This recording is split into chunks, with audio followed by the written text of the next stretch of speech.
Где ваши? Так, кто бежачков? Леша не нужно. Нет.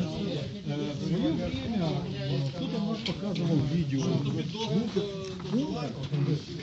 Ну что, только что надо снимать тоже. Внимание, стрельбище под огнем, все под навес.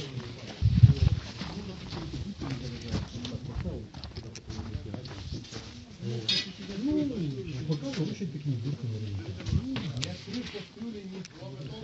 Это называется техник. У меня вот в свое время было,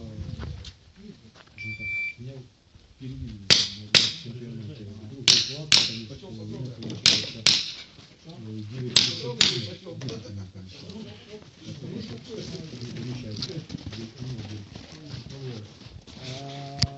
стандартный класс это только 9 патронов всего. А я просчитал, что должно быть. Там от тобой последний. Мне самое интересное, я